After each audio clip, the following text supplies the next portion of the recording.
I would love to share a conversation with you so that your wisdom and spirit can be shared with people my age as we're seeking our paths and finding our way in life.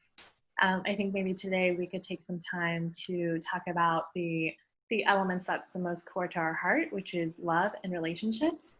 And I think this is in a romantic sense, but also navigating that in our friendships as well. Well, when you think of love, what do you think of as love? I think love is understanding and compassion. I like that. Being able to listen to the other for their needs and help them meet those needs, and being kind to each other. Yes. And accept them for who they are. Yes, yes, yes. I remember I was doing a workshop in a women's prison on the topic of empathy and understanding. And I'm a self-psychologist who says that what is healing is for the person to feel deeply understood. And I was teaching the staff in the prison about helping the inmates to feel deeply understood, and that was our main job in working in the world. And I remember this one woman who stood up and said, well, that's all fine and good, but I think it's really about love. What's the difference between deeply understanding somebody and loving somebody? And we all laughed, which they were very serious, so it was great that they laughed. And they said, well, deep understanding goes a long way, and to express something about what love is. So let's keep that idea of compassion and understanding, kindness, acceptance. Yeah.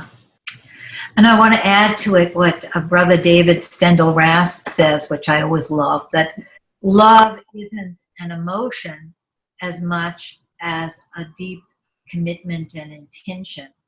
And it's what he called a yes to belonging. A yes to belonging.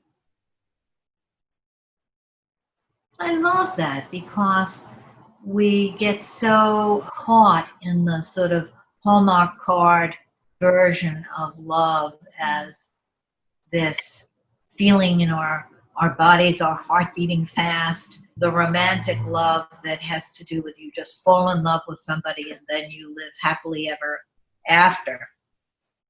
And I think you're pointing to the idea that romantic love and love in a larger sense aren't different things, really. They are different realms. They are different aspects of the same thing.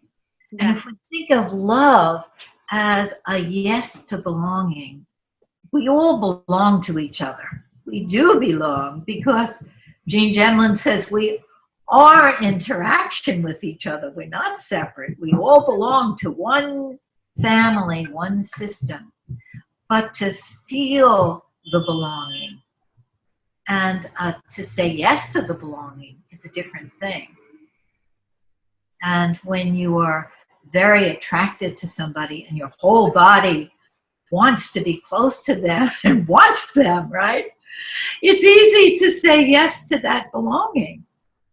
But what about, when you're aggravated, when you're threatened and you're like, ugh, I don't want to be associated with you and you're going to reflect badly on me and you're not cool and maybe you're not attractive enough or I'm not attractive enough to belong to you, or all of these kinds of things that get in the way, to still say, yes, we still belong.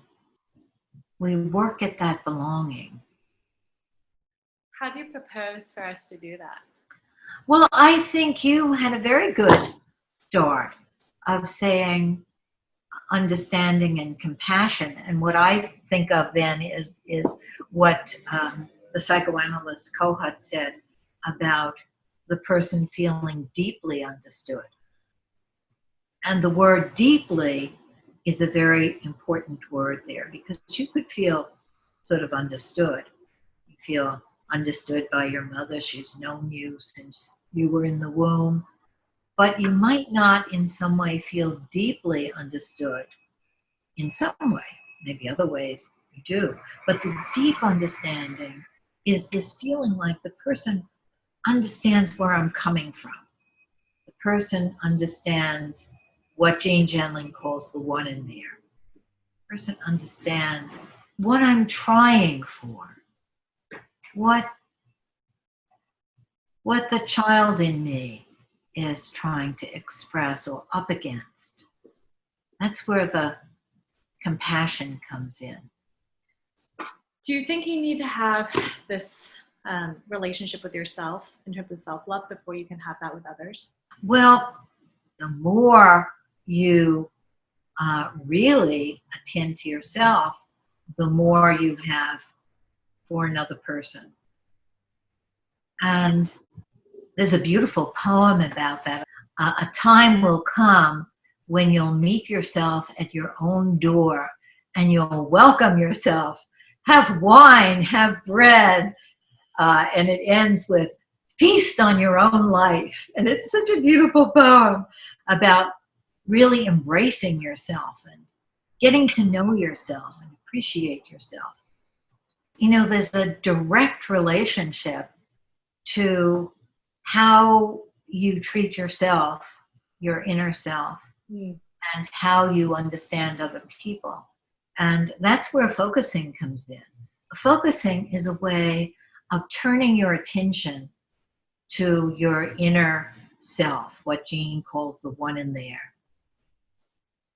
and listening to that self and being expectant and welcoming to that self, even if that self is saying something that you don't like. Maybe that self is depressed or hopeless or very, very angry, or stuck in something. That rather than trying to turn that self off or get rid of those feelings, focusing is being interested. Like, what are they trying to get at? What are they really saying? And from Genlin's point of view, we aren't separate things. We are always in a state of becoming. That's what we are, is this becoming. So we're listening to that inner becoming and seeing what it wants to say. And Genlin made steps to that people can find if you look up focusing or videos, or they watch you on video doing focusing. But focusing is a practice of self-love, in a sense. It's a way of communicating with yourself in an open, interested, receptive way. So you have to be receptive in order to hear what your inner self is trying to get at. And when you do that, it carries forward, it leads to something, it opens up. And the same thing exactly happens with another person. That when you listen to their inner selves, what they're trying to say, so maybe some guy says, oh, I can't deal with commitment, I'm not the commitment sort. And you have to understand that, because I don't want to be tied down. So the natural thing is something comes up in you that says, oh my God, I always pick these men that don't want to commit, and what's wrong with me, and maybe I'm not attractive enough. And there's all kinds of stuff inside that needs to be listened to first, made a place for. Of course, that's going to trigger stuff in you.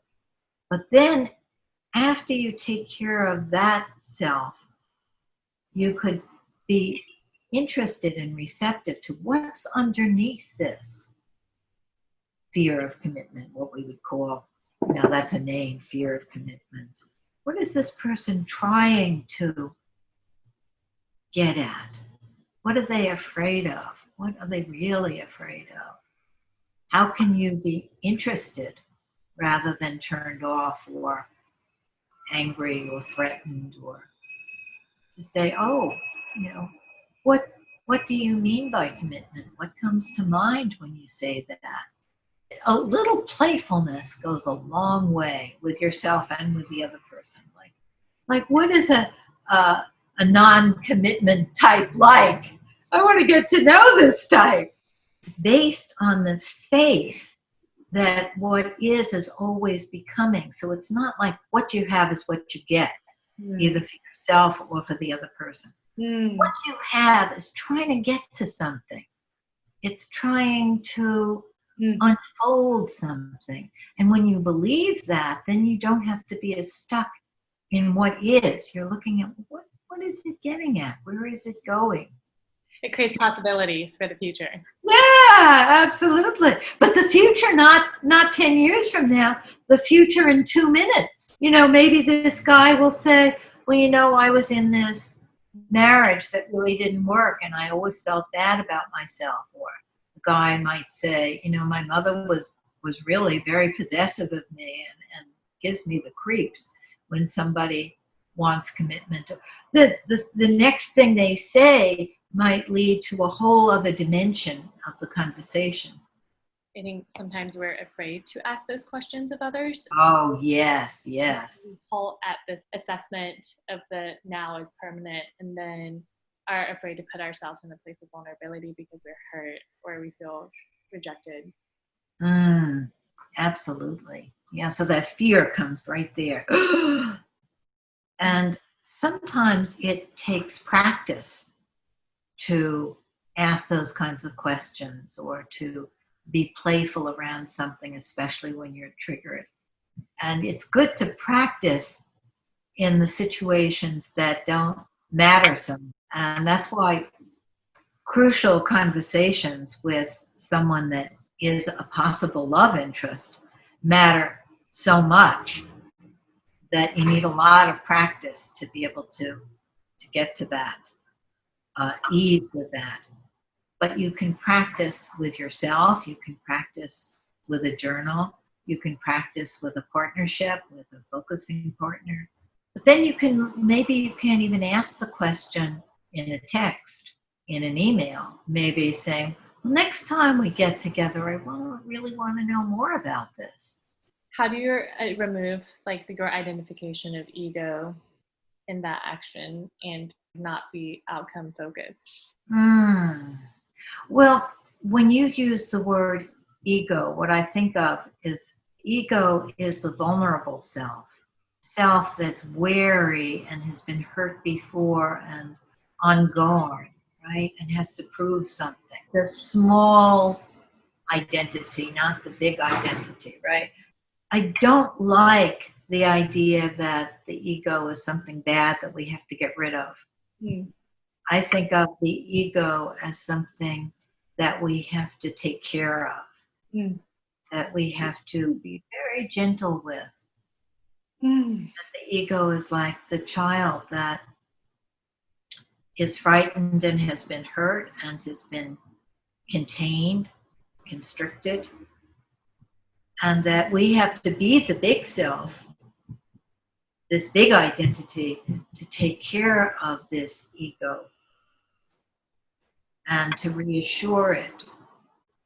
When we do that, when we say, oh, of course it's scary, of course this is threatening, and then you go into that, you give that space, you're friends with that ego, then the ego can relax.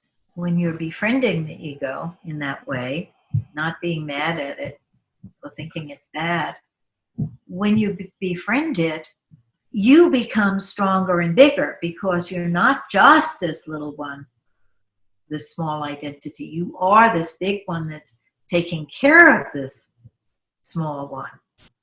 And that gives you courage, and it gives you the Yiddish word chutzpah. Chutzpah is a Yiddish word that means the guts to do something. It's more than courage. It's like, just go for it, that kind of attitude. What is your thought on finding the right partnership? What is the right partner? Oh, that's such a nice question. I want to start with something that Gene Genlin said that always stuck out in my mind. He was just sort of thinking out loud to me once, and he said, You don't love somebody because of this or that, different attributes that they have. You don't love them because they're smart or because they're sensitive or because they're good looking. Love really doesn't make that kind of sense. It's not logical. Love is so beyond that. You don't know, in a way, who you're going to fall in love with. And maybe we need to say what falling in love is. Falling in love, in my way of thinking, is when you suddenly have this feeling of wanting that yes to belonging, wanting that belonging with that person. Yeah, when you have that, it's like all in your body. I want to belong with that person. It isn't logical. Then when you cultivate it and you nurture it, this belonging, this really getting to know, the deep understanding, the being together, the joining, then it will make sense afterwards. I'll say, oh, of course he's this and he's this and he's this. But that isn't really the reason. Those are just attributes that are a small part of it or a link to it. So do you just allow love to occur to you? You allow it to come. But most things in life have to come. The next words that I say, I can't plan them. Even if I plan them, it won't come out the way I planned. They have to come. Laughter has to come. You can't plan to laugh or to cry, right? And of course, orgasm has to come, right? You can't make it. The minute you get anxious about it, it doesn't. The more anxious about it you are, the less it comes. Absolutely. And that's true of love too, I think. The more anxious about it, the less it comes. You have to make a place for it and allow it, like in sex too. You have to make a place, you have to lead up to it, you have to welcome it. But it has to come. It responds to your welcome. Yeah, and you can't badger yourself.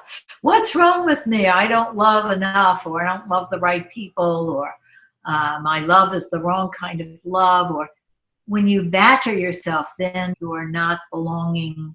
The love is the belonging to yourself, that deep understanding to yourself. Say to the women who are in their maybe mid-30s or even 40s who are single, and there's a sense of anxiety about getting married and settling down, and I think there's a sense of shame. My generation was just blown away by the women's movement. Like, whoa, we're not just objects that are supposed to be the wives and the possessions of men and get them to love us. There was this wonderful saying in the 70s, a woman needs a man like a fish needs a bicycle. Mm. And we loved that because it was our liberation. And of course we wanted love. Of course we wanted relationship. But we were throwing off the shackles of cultural demands that put us in boxes and said, oh, you're only worth something if a man is attracted to you. You're only worth something if the man wants to marry you.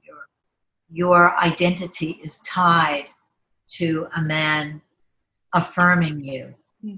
And so it was very exciting to think about it differently and say, we're people first, and who we choose to love and how we choose to love comes after that. We have a bigger destiny in this world than to be attractive to a man.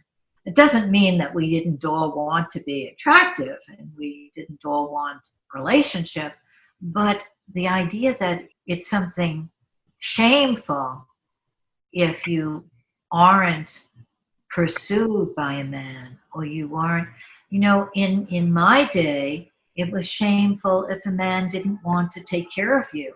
A man didn't want to pay for you.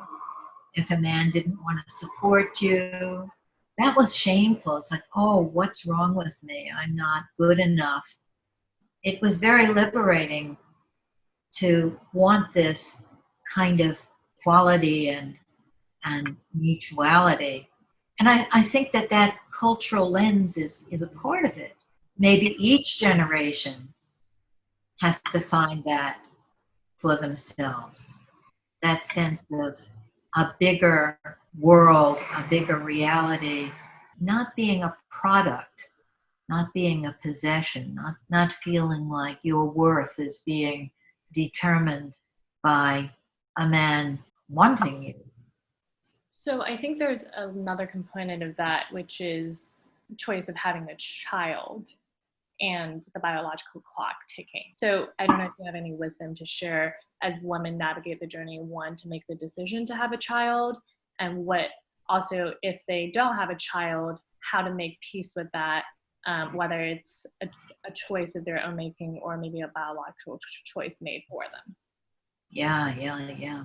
Such a good, complex question.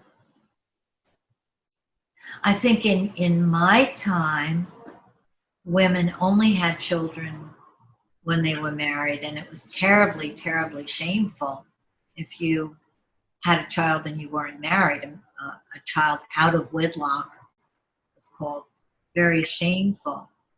And I think that things have changed enormously, and that it's the decision to have a child can be much broader. People can be married and not have children. People can be unmarried and still decide to have a child. People can have children with other people that aren't their spouses, but somebody else that wants to help raise a child. A community can have a child. I think that the decision to have a child needs to be, of course, in the context of your relational life, who you have to help raise the child, but it needs to not be limited in the way that it was in my day. Question of sexuality and how we become more comfortable with our sexual selves, our bodies. I'm thinking about this idea of loving yourself and love being a yes to belonging, and belonging being a commitment, being receptive. And I think it's the same thing with sexuality, that we have to belong to our bodies, belong to ourselves, be receptive to how our bodies work, what our bodies want, what they're expressing. In focusing, we talk about how without the attitude of receptivity, nothing can happen. Judgment stops the show. And it's the same in sexuality. Not only orgasm, we talked about before, that it has to come. We can't make it come.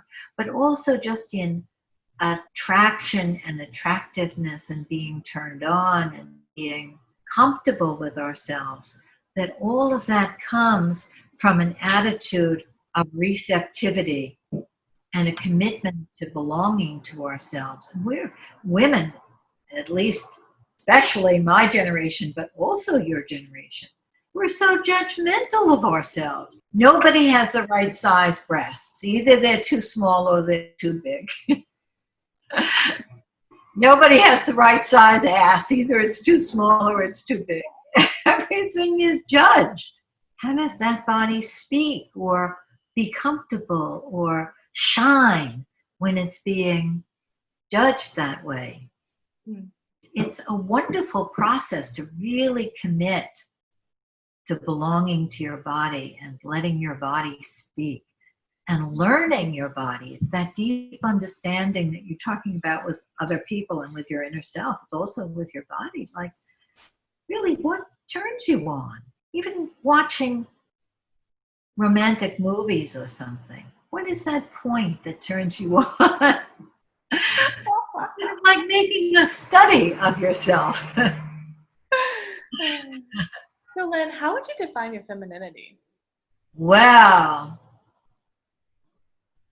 Femininity is one of those words, sort of like the word ego. It has so many meanings.